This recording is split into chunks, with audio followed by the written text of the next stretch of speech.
اس سے پہلے وہ اسامہ کی طرف بڑھتا اسے اسامہ کے ساتھ ایک بڑا خطرناک سا کتا دکھائی دیا جسے دیکھ کر وہ پیچھے ہٹ گیا۔ غضب خدا کا، اس خطرناک ایس پی کو کتے کی کیا ضرورت ہے؟ لے کے سارا پروگرام غارت کر دیا۔ منہ ہی منہ میں بڑبڑاتا منا چھولے والا دور سے اسامہ کا پیچھا کرتا پارک میں داخل ہوا۔ اسامہ پارک کے ایک نسبتاً ویران گوشے میں پش اپ کر رہا تھا جب اس کے حساس کانوں میں اوزی کے بھونکنے کی آواز آئی۔ وہ تیزی سے اٹھ کر ہاتھ جھاڑتے اوزی کی آواز کی سمت بڑھا۔ اوزی کے سامنے آنکھیں سختی سے نیچے لرزتے سراپے کے ساتھ ایک لڑکی کھڑی تھی۔ اسامہ کے دیکھتے ہی دیکھتے اس لڑکی نے اپنی جیب سے کوئی چیز اپنی مٹھی میں بھری اور ہاتھ اٹھایا۔ اسامہ نے غور سے اس لڑکی کا جائزہ لیا۔ پرکشش، دبلی پتلی، تقریباً 5 فٹ 6 انچ قد، گھنے گھنگریالے بالوں کی پونی جو ہوا سے اٹکھیلیاں بھر رہی تھی۔ او گاڈ، کہیں یہ منا چھولے والے کی بہن تو نہیں ہے؟ کہیں اس کے ہاتھ میں بم تو نہیں؟ اس کے دماغ میں منا چھولے والے کی تصویر آئی۔ تیزی سے آگے بڑھا اور اس لڑکی کا ہاتھ اپنی مضبوط گرفت میں لے لیا۔ زرش جو مرچی بم اس منوس کتے پر پھینکنے ہی والی تھی چونک گئی۔ کسی نے بڑی سختی سے اس کا ہاتھ پکڑا تھا۔ کون ہو تم؟ کس نے بھیجا ہے؟ اسامہ غرایا۔ ہاتھ چھوڑو میرا۔ زرش نے اپنا ہاتھ چھڑانے کی کوشش کی۔ میں ہوں۔ تم کون ہو؟ بدماش، اکیلی لڑکی کو چھیڑتے ہوئے شرم نہیں آتی؟ اوزی اسامہ کو دیکھ کر بھونکتا ہوا اس کے پیروں کے پاس آیا۔ زرش نے کتے کو اپنے اتنے پاس دیکھ کر آنکھیں میچ کر ایک فلک شگاف چیخ ماری اور مرچ کی پڑیا اس کے ہاتھ سے چھوٹ گئی۔ اخبار کا ٹکڑا کھل گیا اور مرچیں ہوا میں اڑ کر اوزی تو اوزی اسامہ کی آنکھ میں بھی گری۔ ساتھ ہی ساتھ ایک فلک شگاف دردناک آواز منا چھولے والے کی نکلی جو اسامہ کا پیچھا کرتے ایک انتہائی دلکش حسینہ کو دیکھ کر چھیڑنا اپنا ملکی فرض جانتے ہوئے سامنے آ رہا تھا۔ آنکھوں میں بلا کی جلن ہو رہی تھی، پانی تیزی سے بہہ رہا تھا۔ اوزی بھی تکلیف سے بلبلا رہا تھا۔ اسامہ نے اس مشکوک حسینہ کا ہاتھ چھوڑا اور اپنی آنکھیں مس لی۔ جیسے ہی اس ہینڈسم مگر کھڑوس اجنبی نے زرش کا ہاتھ چھوڑا، وہ تیر کی تیزی سے بھاگتی پارک کے دور گوشے میں بیٹھے ظفر صاحب کے پاس چلی گئی۔ دادا ابو، وہ وہاں۔ زرش نے ہانپتے ہوئے اشارہ کیا۔ وہاں کیا بیٹی؟ کیا وہ نامعقول کتا دوبارہ آ گیا ہے؟ صرف کتا نہیں، وہاں ایک ہیرو جیسا دکھنے والا گنڈا بھی ہے۔ اس نے میرا آپ کی پوتی کا ہاتھ پکڑا۔ زرش جذباتی انداز بولی۔ ظفر صاحب اور ان کے ریٹائرڈ دوست سارے جذبات میں کھڑے ہو گئے۔ اس ناہنجاز کی اتنی ہمت، ابھی سبق سکھاتا ہوں۔ زرش بیٹی، تم پولیس کو فون کرو۔ زرش کو ہدایت دے کر چاروں ریٹائرڈ دوست اپنی چھڑیاں سنبھالتے اس بدماش کی جانب بڑھے۔ اسامہ اپنی حالت پہ قابو پا چکا تھا مگر اس کی آنکھوں سے ابھی بھی پانی بہہ رہا تھا۔ وہ اپنی تکلیف کو پسے پٹ ڈالتے ہوئے تیزی سے اوزی کی جانب بڑھا جو تکلیف سے گھاس میں لوٹے لگا رہا تھا۔ اوزی کے پاس ہی درد سے تڑپتا منا چھولے والا تڑپ رہا تھا۔ اوزی، مائی بیبی، اسامہ نے پیار سے اسے پچکارا، پھر قریب چلتے فوارے میں اس کو لے گیا۔ ایس پی، تجھے اللہ کا واسطہ میری مدد کرو، میں مر رہا ہوں۔ مرچوں سے نابینا ہوا منا چھولے والا چلایا۔ اوزی کی آنکھیں دھلوا کر ایس پی اسامہ واپس منا چھولے والے کے پاس آیا۔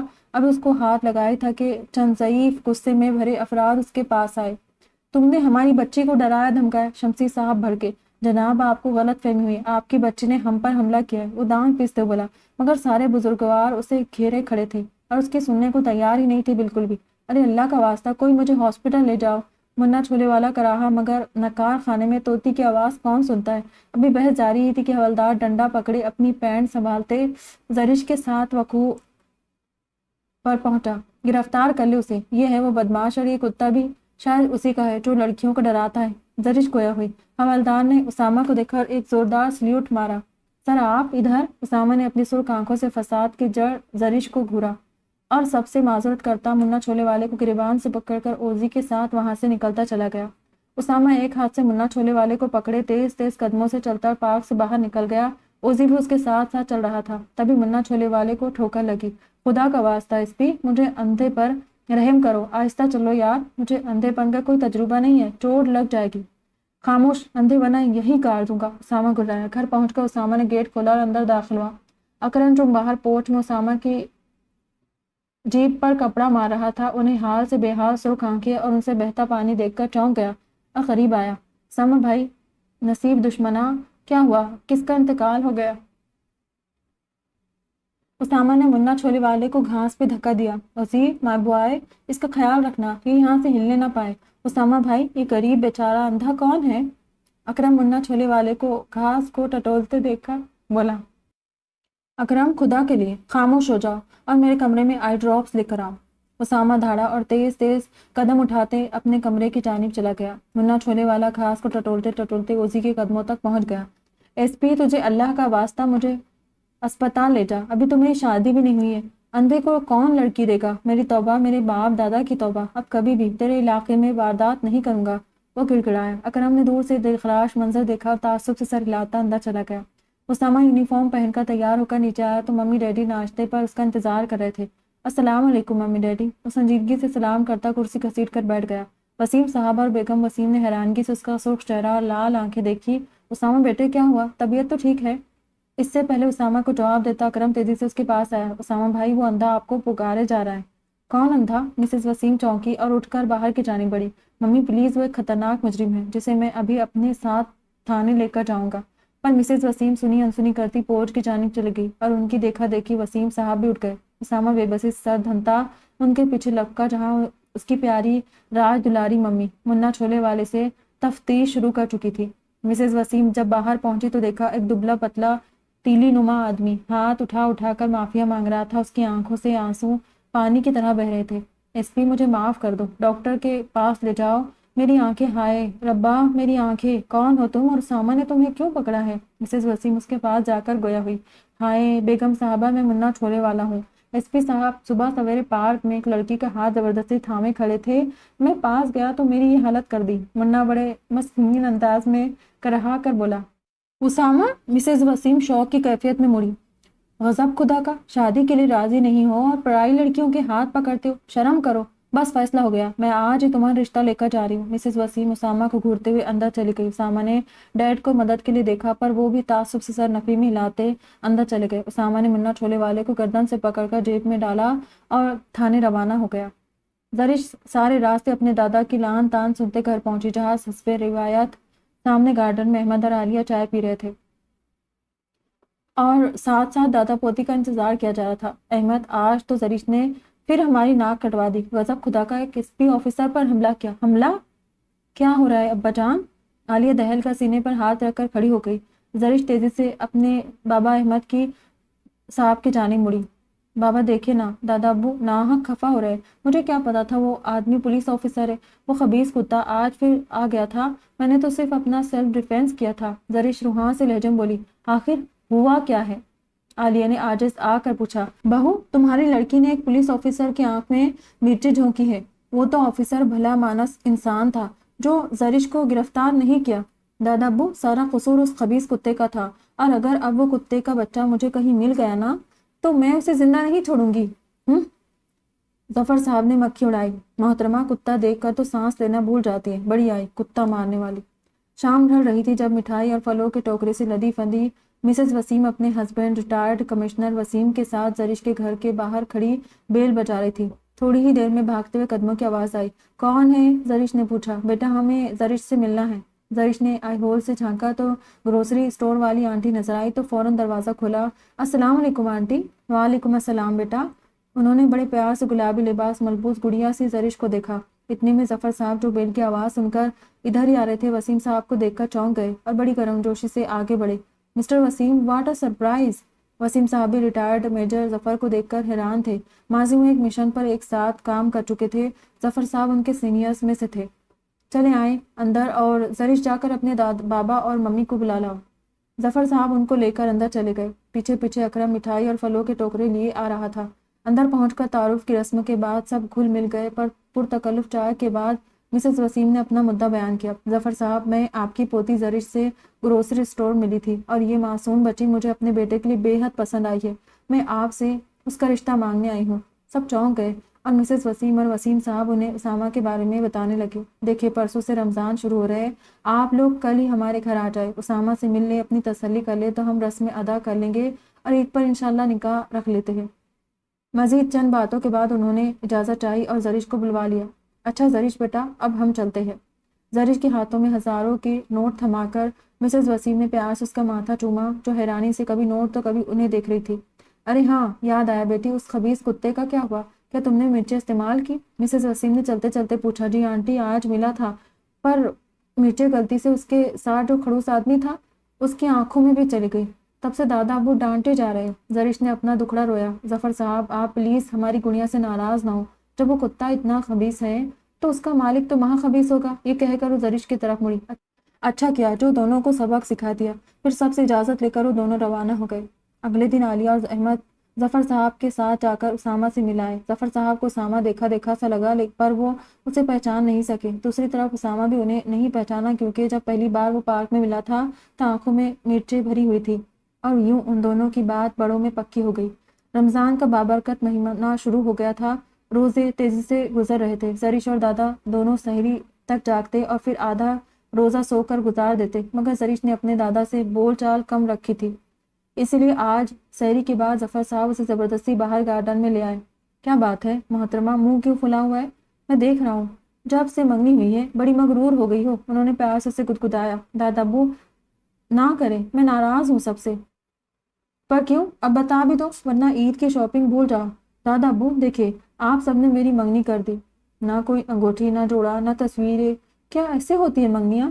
اور جس سے کی ہے نہ اس کا کوئی عطا پتا، کیا پتا کوئی گنڈا بدماش ہو۔ ارے نہیں محترمہ، وہ ایک پولیس آفیسر ہے اور اس کا نام اسامہ ہے۔ اچھا چھوڑو، سب تیار رہنا، آج دن میں جیولرز کے وہاں چلتے ہیں، تم اپنی پسند سے انگوٹھی خرید لو میری طرف سے۔ دادا ابو نے حاتم تائی کو بھی پیچھے چھوڑ دیا۔ دوپہر کا وقت تھا جب اسامہ اپنی ٹریک پورٹ میں کھڑا کرتا، اپنی کیپ اتارتا اندر داخل ہوا جہاں مسز وسیم لاؤنج میں بیٹھی اس کا انتظار کر رہی تھی۔ سلام امی، خیریت؟ آپ نے بلایا؟ ہاں بیٹا، تم یونیفارم بدل آؤ، پھر ذرا جیولرز سے زیور اٹھا کر لانا، اس کا فون آیا تھا، ہمارا آرڈر تیار ہے۔ اسامہ نے شوق کی کیفیت میں ممی کو دیکھا۔ سیریسلی ممی، آپ نے مجھے ایک اہم میٹنگ سے صرف فضول سے زیوروں کے لیے بلوایا ہے؟ میں دیکھ رہی ہوں جب سے تمہاری بات طے ہوئی ہے نا، تم خوش نہیں ہو، سب کو ایٹیٹیوڈ دکھاتے رہتے ہو۔ ایک تو اتنی اچھی لڑکی ڈھونڈی اور یہاں صاحب زادے کے مزاج ہی نہیں ملتے۔ مسز وسیم غصے سے تلملائی۔ اسامہ اوپر جا کر لباس تبدیل کر کے آیا۔ اوکے ممی، میں جا رہا ہوں۔ باہر نکل کر ٹرپ اسٹارٹ کی، پھر پیچھے کا دروازہ کھول کر اوزی کو آواز لگائی، اوزی بڑی کم لیٹس گو فار رائڈ۔ اوزی بڑے شان سے چلتا ہوا ٹرپ تک آیا اور جمپ لگا کر اندر براٹوان ہو گیا۔ ظفر صاحب اور زرش دونوں جیولری کی ایک بڑی دکان میں بیٹھے انگوٹھیاں دیکھ رہے تھے جب ظفر صاحب کا فون بجا۔ چند لمحے بات کرنے کے بعد وہ زرش کی طرف متوجہ ہوئے۔ زرش، تمہارے شمسی انکل ہاسپٹل میں ہے، میں گاڑی اور اپنا کریڈٹ کارڈ دے رہا ہوں، تم انگوٹھی خرید کر سیدھی گھر چلی جانا۔ زرش نے بڑی تابداری سے سر ہلایا پر اندر ہی اندر اس کا دل بلیوں کی طرح آزادی سے خود ٹرائی کرنے کی خوشی میں اچھلا جا رہا تھا۔ بڑے اطمینان سے زرش نے انگوٹھی پسند کی اور بل ادا کر کے انگوٹھی پہن کر توصیفی نگاہوں سے اپنے ہاتھ کو دیکھا۔ باہر نکلی اور گاڑی میں بیٹھ کر ریورس کر ہی رہی تھی کہ دھماکے کی آواز آئی۔ اسامہ جیولری شاپ پہنچ گیا تھا اور ابھی پارکنگ میں ہی تھا کہ کسی گاڑی نے زور سے اس کی پولیس جیپ کو ٹکر ماری۔ وہ تیزی سے اتر کر تعصب سے اپنی جیپ کو دیکھتا گاڑی کی طرف بڑھا۔ ڈرائیونگ سیٹ پر آنکھیں میٹے اپنے گھنے گھنگریالے بالوں کی پونی بنائے پاک والی خوبصورت بلا بیٹھی ہوئی تھی۔ یہ وہ لڑکی تھی جس کی وجہ سے وہ 2 روز تک نیم اندھا بنا رہا تھا، جس کی وجہ سے ممی نے اس پر شک کیا تھا۔ ذرا اس بلا کی معصوم شکل تو دیکھو، شکل مومنہ، کرتوت کافرانہ۔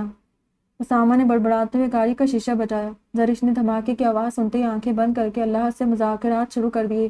ابھی وہ نفل پڑھنے کا ارادہ اللہ کو بتا ہی رہی تھی کہ گاڑی کی کھڑکی پر کھٹ کھٹ ہوئی۔ جھٹ سے آنکھیں کھول کر دیکھا تو پولیس جیپ اور وہ پاک والا ہینڈسم خڑوس کھڑا اسے گھور رہا تھا۔ اس نے کپکپاتے ہاتھوں سے کھڑکی کھولی۔ محترمہ، آپ کا لائسنس؟ اسامہ اپنا کارڈ دکھاتے گویا ہوا۔ جی وہ تو نہیں ہے، زرش اپنی حواس بحال کر کے بولی۔ آپ کی اطلاع کے لیے میں آپ کو بلا لائسنس گاڑی چلانے کے جرم میں گرفتار کر سکتا ہوں۔ اب کہ زرش نے اپنا دماغ لڑایا اور فوری بولی، دیکھیے اب یہ تو صریحاً دشمنی نکالنے والی بات ہو گئی۔ آپ میرے منگیتر کو نہیں جانتے، وہ بھی پولیس میں ہے اور میرا لائسنس ان کے پاس ہے۔ کیا نام ہے آپ کے منگیتر کا؟ اسامہ اپنا فون نکالتے بولا، اسامہ احمد خان۔ زرش نے جلدی سے دادا ابو سے سنا نام دہرایا۔ اسامہ حیرت سے اسے دیکھ رہا تھا۔ سبھی چہرہ، چمکتی آنکھیں، لمبے گھنگریالے بال، گلابی قمیض شلوار میں چہرے پر بلا کی معصومیت۔ یقیناً ممی اس شیطان کی خالہ کی خوبصورتی پر فدا ہو گئی ہوگی۔ وہ بڑبڑایا، چلے آپ اترے، میں آپ کو گھر تک چھوڑ دوں۔ اب بنا لائسنس گاڑی تو میں آپ کو چلانے کی اجازت نہیں دے سکتا، آپ کی گاڑی میں آپ کے گھر پہنچا دوں گا، اسامہ قطعی لہجے میں بولا۔ زرش گاڑی سے اتری۔ اسامہ نے جیپ کا فرنٹ ڈور کھول کر اسے بیٹھنے کا اشارہ کیا۔ وہ جھجکتے بیٹھنے ہی لگی تھی جب اسے پچھلی سیٹ پر وہ خبیث کتا نظر آیا جو اس سارے فساد کی جڑ تھا۔ زرش ایک چیخ مار کر پیچھے ہوئی اور اسامہ کا بازو پکڑ کر اس کی آڑ میں ہو گئی۔ اسامہ نے ایک نظر زرش کے کپکپاتے نازک ہاتھوں پر ڈالی جن سے وہ اس کا بازو تھامے ہوئے تھی۔ انگوٹھی سے سجا نازک مرمری ہاتھ کا لمس اسامہ کی ساری ناراضگی بہا لے گیا۔ اب اس نے ایک استحقاق بھری نظر زرش پر ڈالی۔ کیا ہوا؟ آپ اندر کیوں نہیں بیٹھ رہی؟ یہ خبیث کتا اس سارے فساد کی جڑ میں اس کے ساتھ تو ہرگز نہیں بیٹھ سکتی۔ اسامہ تو اپنے اوزی کے لیے خبیث کا لفظ سن کر تڑپ گیا۔ پیار سے اوزی کو دیکھا جس کی بدولت زرش اور وہ ملے تھے، اور پھر مڑ کر زرش کا ہاتھ پکڑا اور اسے زبردستی جیپ میں بٹھا کر دروازہ لاک کر کے خود ڈرائیونگ سیٹ پر آ کر بیٹھ گیا۔ جیپ اسٹارٹ کرتے ہوئے اوزی کے خوف سے لرزتی زرش کو دیکھا اور ہنستے ہوئے جیپ آگے بڑھا دی۔ آپ کو پتا ہے آپ کا فیونسی ایک نڈر ایس پی ہے اور آپ اوزی سے ڈر رہی ہے؟ زرش بنا جواب دیے چپ چاپ بیٹھی رہی۔ اسامہ اسے اس کے گھر اتار کر زن سے جیپ بھگا کر لے گیا اور زرش حیران سی اندر چلی گئی۔ آخر اس کھڑوس کو گھر کا پتہ کیسے چلا؟ آج آخری روزہ تھا۔ اگلے دن عید پر زرش اور اسامہ کی تقریب نکاح تھی اور رخصتی بقر عید پر رکھی گئی تھی۔ صبح سے گھر میں ہلچل مچی تھی۔ عید کا پرمسرت دن تھا اور شام کی تقریب کی تیاریاں عروج پر تھی۔ سر شام ہی ظفر صاحب کا گارڈن سج گیا تھا۔ مہمان آ چکے تھے، رنگ برنگے آنچل لہرا رہے تھے۔ تھوڑی دیر بعد ایجاب قبول کی رسم ہوئی، پھر سجی سوری زرش کو اسامہ کے ساتھ لا کر بٹھایا گیا۔ اسامہ نکاح کے بعد اسٹیج پر بیٹھا تھا جب زرش کو لایا گیا۔ گلابی سنہری میکسی میں سجی سوری اپنی نظروں کو جھکائے سہج سہج کے قدم اٹھاتی زرش اس کے دل کے دروازے پر دستک دے رہی تھی۔ اس نے آگے بڑھ کر زرش کا ہاتھ تھاما اور اسے اسٹیج پر لا کر بیٹھنے میں مدد دی۔ اسامہ اور زرش کے بیٹھتے تصاویر کا سیشن شروع ہو گیا، اور جب فوٹوگرافر کے بے حد اسرار پر زرش نے اپنی جھکی نگاہ اٹھائی تو اسامہ کو دیکھ کر اسے صحیح کا شوق لگا۔ تم؟ اور وہ زرش نے صدمے سے بات انکہی چھوڑ دی۔ اسامہ نے دلکشی سے مسکراتے زرش کو دیکھا اور اس کا حنائی ہاتھ تھامتے ہوئے گویا ہوا، کیا ہوا مائی کلوتی وائف، ڈونٹ وری، رخصتی تک تمہارے اور اوزی کی دوستی کروا دوں گا، پھر بس میں، تم اور وہ، اور زندگی کی ایک حسین راہ گزر۔ اختتام پذیر۔ یہاں ہماری پیاری سی چھوٹی سی کیوٹ سی سٹوری ختم ہوتی ہے، اور آپ لوگوں کو ناول کیسی لگی مجھے ضرور بتائیے گا۔ لائٹ سی سٹوری مجھے تو اچھی لگی ہے، امید کرتی ہوں کہ آپ لوگوں کو بھی پسند آئی ہوگی۔ اپنی رائے ضرور دیجیے گا، دعاؤں میں یاد رکھیے گا۔ خدا حافظ۔